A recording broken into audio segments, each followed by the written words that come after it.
Quel type de cycliste de vélo de route êtes-vous? Aujourd'hui, nous allons voir les 3 différentes catégories de vélo de route.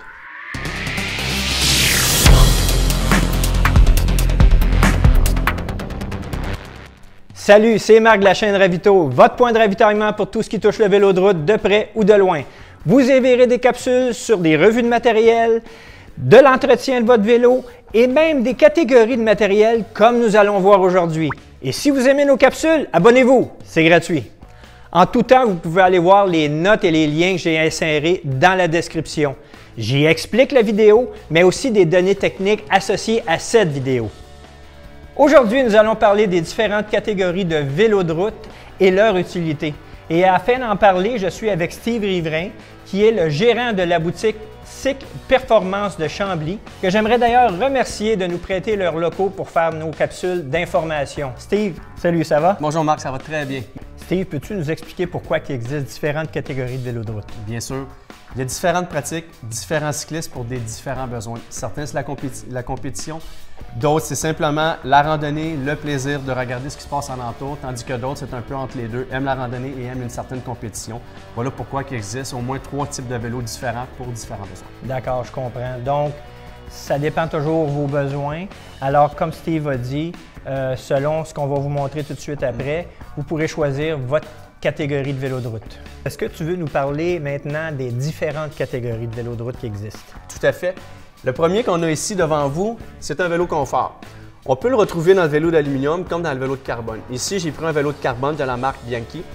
Ce qui caractérise vraiment un vélo de confort, il y a plusieurs points. Premièrement, l'empaquement du vélo, c'est-à-dire du centre de la roue ici au centre arrière. Un vélo confort va être un petit peu plus long. Un peu comme le principe d'un 2x4 en sa longueur, plus qu'il est long, plus qu'en son centre, il est confortable. Donc, si un vélo est plus long, il va être beaucoup plus souple sur les longues distances, il va donner moins de coups. Il va donner moins de coups, exactement. D'accord. D'autres caractéristiques aussi, tube de direction ici, c'est un peu plus long. Un BC qui va être plus compétitif, ici ça va être plus court, qui va donner plus de rigidité au vélo, surtout au guidon quand on va vouloir faire des sprints. Puis aussi dans la maniabilité du vélo, donc beaucoup plus nerveux, un peu comme une voiture de course. L'angle de la fourche aussi, plus qu'on est fermé, plus que c'est réactif en avant, plus que c'est nerveux, plus c'est ouvert, plus c'est confortable, plus que ça va vouloir chercher à plier un petit peu. Par la suite, ce qu'on appelle la base, c'est-à-dire du centre du pédalier ici au centre arrière. Plus c'est long, plus ça l'emmène du confort, mais évidemment, moins que ça l'emmène de performance dans le sens que quand on pèse sur les pédales, on pousse fort, plus c'est court, plus que de la réactivité. Dans ce cas ici, on pèse sur les pédales, ça va avancer, mais ça va prendre un petit peu plus de temps avant d'avoir une accélération qui est franche. Puis par la suite, le dent de tube de sel ici. Les angles, plus c'est ouvert, plus c'est confortable, plus c'est fermé, plus que ça tape, moins c'est confortable et plus que c'est nerveux sur le vélo. À partir de là aussi, dans les vélos, comme ici en carbone comparativement à l'aluminium, vous allez retrouver certaines gammes des composantes qui vont équiper les deux vélos. Dans ce cas ici, on est en Ultegra, qui est quand même un haut de gamme. Il y a du Ultegra mécanique, du Ultegra électronique, du Dura-Ace qui est une petite touche au-dessus, plus du Dura-Ace électronique. On peut retrouver ça dans le vélo d'aluminium aussi. Rarement du Ultegra dans l'aluminium, mais c'est une possibilité. Ce que les composantes font, les manettes, eux, gèrent le changement de vitesse, donc la rapidité. Les dérailleurs arrière et avant, eux, gèrent la force et la précision du changement de vitesse. Meilleures sont les composantes, plus facile que ça embarque en vitesse. Surtout quand vous êtes dans une côte et que vous voulez enlever des vitesses parce que ça devient de plus en plus dur. Meilleur c'est, plus facile, moins de perte de tempo, meilleure montée, plus d'efficacité. Donc, le fait que c'est un vélo de promenade, la gamme est quand même assez large. C'est très large. Alors, on va le retrouver dans le vélo d'aluminium et chaque compagnie va faire un aluminium, du carbone dans les mêmes specs, c'est-à-dire le confort va être la prémisse des vélos confort. Ce n'est pas un vélo sprinter, ce n'est pas un vélo de grimpeur, c'est le confort, la longue distance, sans débarquer du vélo et avoir mal au dos. Donc, si vous voulez faire une belle promenade, il existe différentes catégories dans les vélos de qualité. Exact. Maintenant, nous allons passer dans une gamme de performance. Exactement. On a ici le Scott Foil. C'est un vélo vraiment aéro. Pourquoi il est aéro? Premièrement, le tube de direction ici, il est fait pour que l'air, quand l'air vienne ici, qu'il y ait le moins de drag possible. Le drag, c'est l'air quand elle vient turbuler en entour ici, puis retenir le vélo, donc le ralentir. Ici, l'air va bien passer de chaque côté pour évacuer. Évidemment, après ça, le tube supérieur ici, le collet de selle pour retenir la tige de selle ici, est intégré, moins de résistance. Le frein en dessous du cadre ici pour ne pas l'avoir en arrière qui crée une autre résistance. Le dent de tube ici qui part petit et agrandi pour pouvoir évacuer l'air de chaque côté pour avoir encore moins de résistance. On gagne à peu près entre 20 et 30 watts de plus avec un vélo aéro. Ça, c'est beaucoup. Hein? C'est énorme, 20 ou 30 watts. Ça peut faire une différence des fois de 15 à 20 pulses quand on roule en peloton avec des gens. Juste à titre d'information pour nos auditeurs, les watts, c'est la puissance que l'on développe lorsqu'on fait du vélo ou peu importe ce qu'on fait. L'unité de mesure, c'est les watts. Que Steve parle, lorsqu'on parle de watts, c'est ça, c'est la puissance développée à l'entraînement. Exactement. Quelqu'un de très puissant va quand même développer entre 300 et 400 watts. La plupart des gens entre 200 et 250 watts sur un 20 minutes. Donc, si on parle de 20 à 30 watts qui représente environ 10 d'économie d'énergie, c'est énorme sur un vélo, surtout si on roule 2 à 3 heures continues. Après ça, ici, évidemment, on remarque par rapport au vélo de confort, tantôt, Marc, qu'on a vu, que le tube de direction est plus court. Oui, effectivement. L'angle de fourche est un peu plus refermé.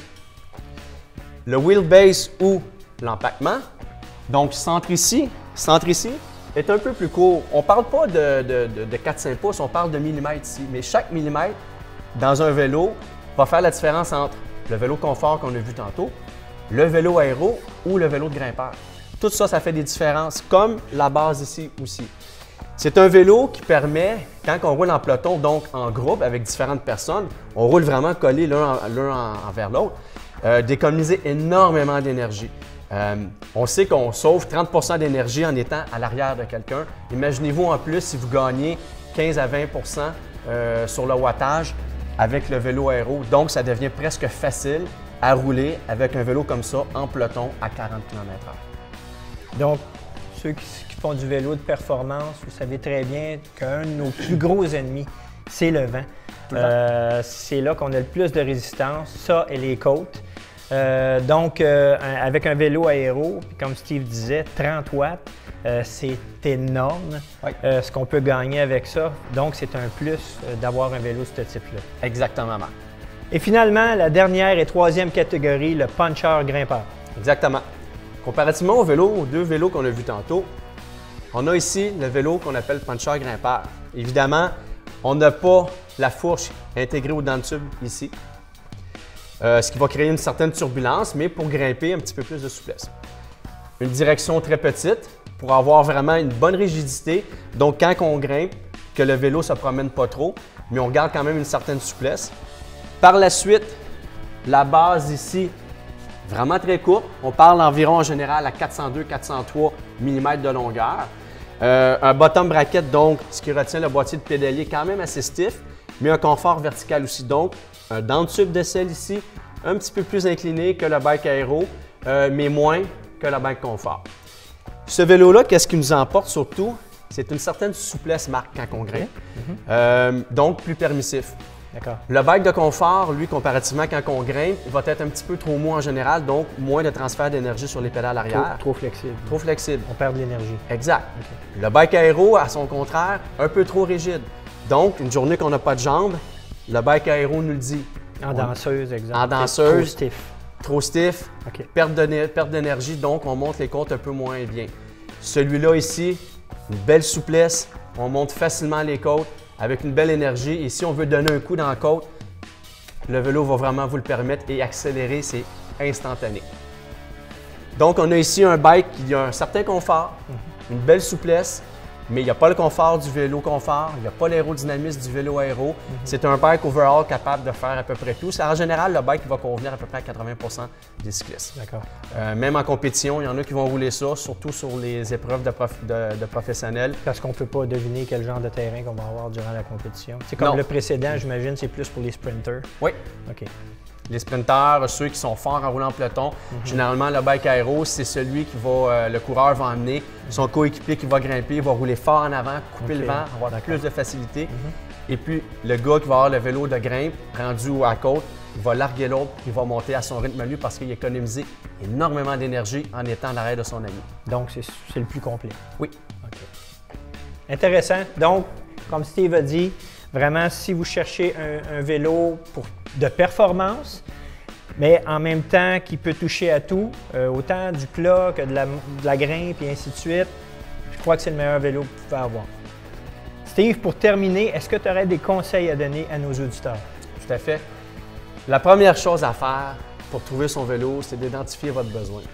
Certaines personnes, leur besoin, c'est le vélo confort, mais ils veulent le vélo de grimpe. Sur les longues distances, c'est peut-être pas de quoi qui va les amener à un aboutissement comme cycliste. Certaines personnes préfèrent le look du vélo aéro. Si ce n'est pas leur besoin, ils n'aimeront pas leur ride de vélo marque. C'est super important. Premièrement, quand on achète un vélo, on n'achète jamais une couleur. Exact. On achète un cadre, on achète des composantes, donc le pédalier, les manettes, les dérailleurs. Les bonnes roues. Les bonnes roues aussi. Les roues représentent 50 % de la capacité du vélo. Et après ça, donc le cadre, les composantes, après ça, une couleur. Moi, quand je m'achète un vélo marque, c'est avant tout un cadre que j'achète, après ça, des composantes. Exact. Puis si j'aime pas trop la couleur, on fait avec. Parce que l'important, c'est d'être bien sur son vélo. Quand même. Ouais, mais il faut être bien. Ça allait d'un popsicle. Je suis d'accord avec toi. Mais avant tout, il faut être bien sur son vélo. Parce que notre vélo, quand on aime faire du vélo, quand on est confortable sur notre vélo, que notre vélo répond à nos besoins, on a envie d'embarquer sur notre vélo, on a envie de se promener, d'aller dans différents terrains de jeu, que ce soit en Estrie, ici au Québec, dans les Laurentides, dans le coin de Charlevoix. Ça nous permet d'apprécier notre ride encore davantage, donc de faire plus de vélo, plus de kilométrage, d'être plus en forme, puis éviter les maladies. Donc, merci Steve. Donc, comme Steve a dit, l'important, c'est d'arriver avec vos besoins. Donc, avant même d'arriver en boutique, pensez exactement ce que vous allez faire avec votre vélo. Ça va faciliter la tâche à la personne qui va vous vendre votre vélo afin que vous ayez le meilleur vélo pour vous. Exactement. Steve, merci infiniment pour ces judicieux conseils qui vont être très utiles à nos auditeurs, j'en suis persuadé, afin de choisir le bon vélo de route. Ça fait grand plaisir, Marc, et choisissez bien. C'est votre confort, votre performance et votre amour du vélo qui en dépend. Merci. Ça fait plaisir. J'espère que vous avez apprécié cette vidéo et qu'elle vous sera utile. Si c'est le cas, appuyez sur le j'aime dans le bas de la page. Si vous avez des questions ou des commentaires, allez les inscrire dans la section commentaires et ça va me faire plaisir de vous répondre. Sur ce, je vous remercie et à une prochaine fois. La question du jour, quelle catégorie de vélo de route utilisez-vous? Vos réponses dans la section commentaires.